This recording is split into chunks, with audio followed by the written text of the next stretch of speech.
Good morning. This morning I wanted to vlog on the subject of love. I'm going to tell you a couple of things and I want you to understand up front. I promise to you that I am not bragging or trying to make myself appear better than others. I swear to God. But there are some things that I need to share with you about love because there's going to come a time in the decades to come where I won't be in this world anymore, just like you. And what we leave and what we teach other people, that is our legacy that we leave behind. 100 years from now, my name and your name probably will be forgotten, but that's okay. But the things we leave other people carry on, whether they remember our names or not. It's called the ripple effect. I'm going to teach you about love because it's taken me about 35 years to realize that I was born into the world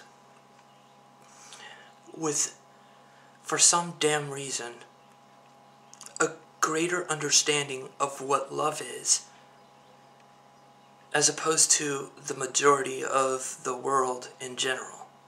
And I'm not the only one, and there's probably a good chance that if you are taking the time to watch this, you are interested in it because you are the same way.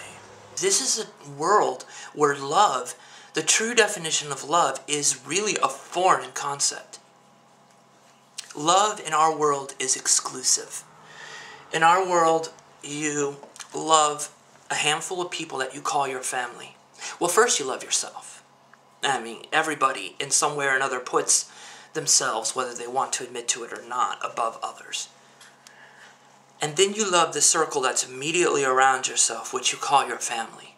Now, these people are exclusive. You love them. I'm speaking in general, but our family members are generally the people we love the most. It is exclusive. There's an exclusive love that we have for them. And then the circle expands out to friends and close friends. Now, we love our close friends, but we don't love our close friends as much as we love our family. And then that circle expands to associates and other persons we come in contact with. And we love them too, but we love our friends more. And we love our family more than that. And then this ripple of circle of love that we have extends finally out to people we don't even know. Now, we care about these people. We do. Generally, an altruistic person will care about everybody in the world.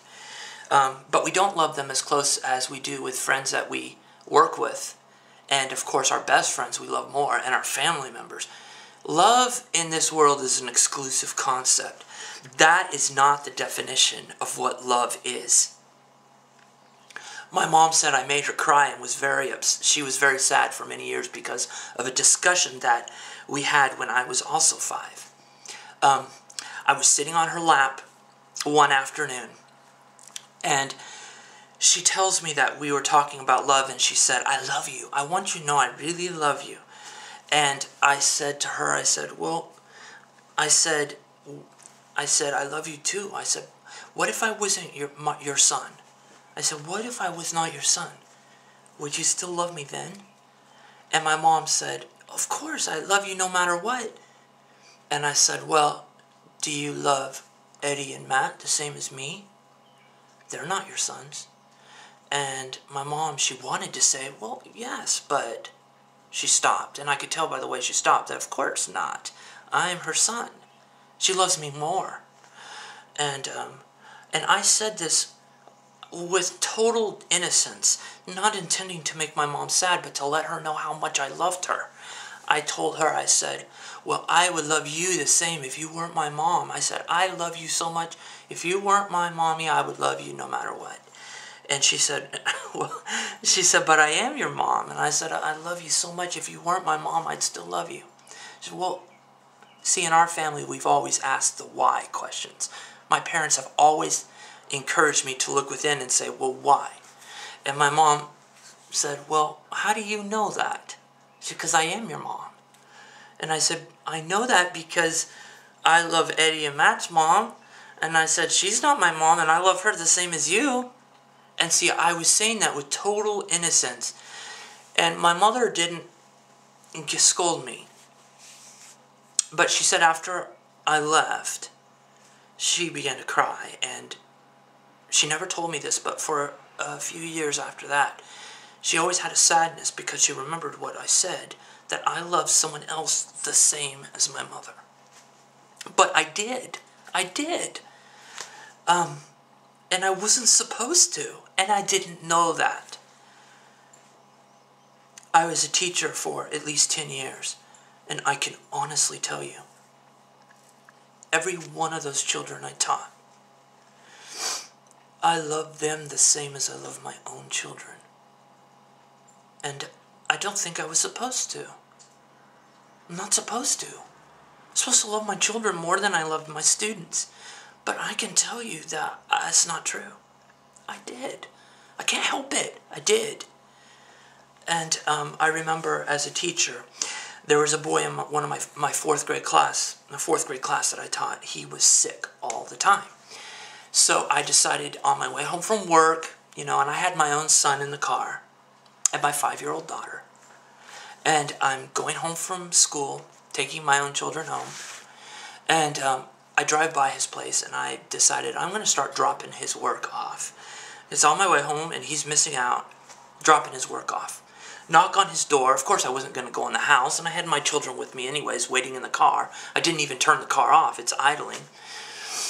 And I knock on his door and he's all by himself. And he's sick. And his mother's gone. And she's a single parent. I understand. They don't have much money. She has to work. He has to stay home. And I said, well, you're all by yourself. I said, are you going to be okay? And he's like, well, of course I'm going to be okay. Here he is, 9 years old. And I said, well, what are you going to have for dinner? Did your mom leave you something? And he said, peanut butter and jelly. And there's nothing wrong with peanut butter and jelly. But I'm going home and I'm fixing lasagna or something for my own children. And I couldn't imagine my own children being all by themselves and having peanut butter and jelly. And so I go to Burger King. I pick him up a meal. It wasn't that great, but it's the best I could do with the limited money I had. Drop it off at his house. Well, when he was sick, which he was sick quite a bit, I did that. And one day, his mother came to a parent-teacher conference and said, why do you do that? She said, I appreciate it if you didn't. And I said, well, that's fine, I couldn't understand it, though.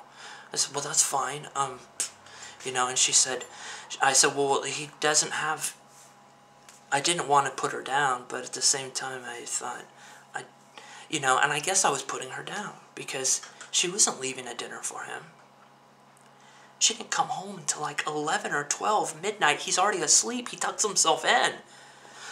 And I found out again, I'm not supposed to love other people more than I'm supposed to love the people in my inner circle, which to me all my life has been, I never understood it.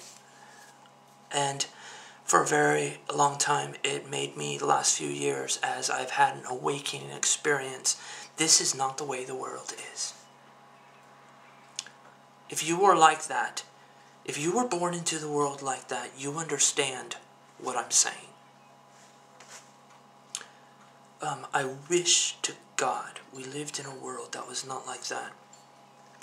I wish to God we lived in a world where we loved everybody the same. Where we didn't love someone because you're my son, you're my daughter. I love you because you are my friend.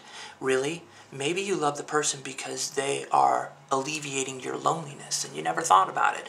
They're giving you something. They are an extension of your flesh and blood, so you love them more. Is that love? That is love that is conditional.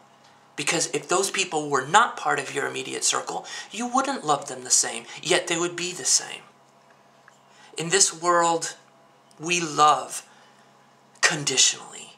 We love when people are giving us things that are not tangible or that are tangible. We don't love just because the person is who the person is. Sad, but something I've learned. I hope when I die, I go to a place where we love each other the same. Everybody loves each other the same. It's not how this world is. And I think that as long as I'm in this world, I never will fit in.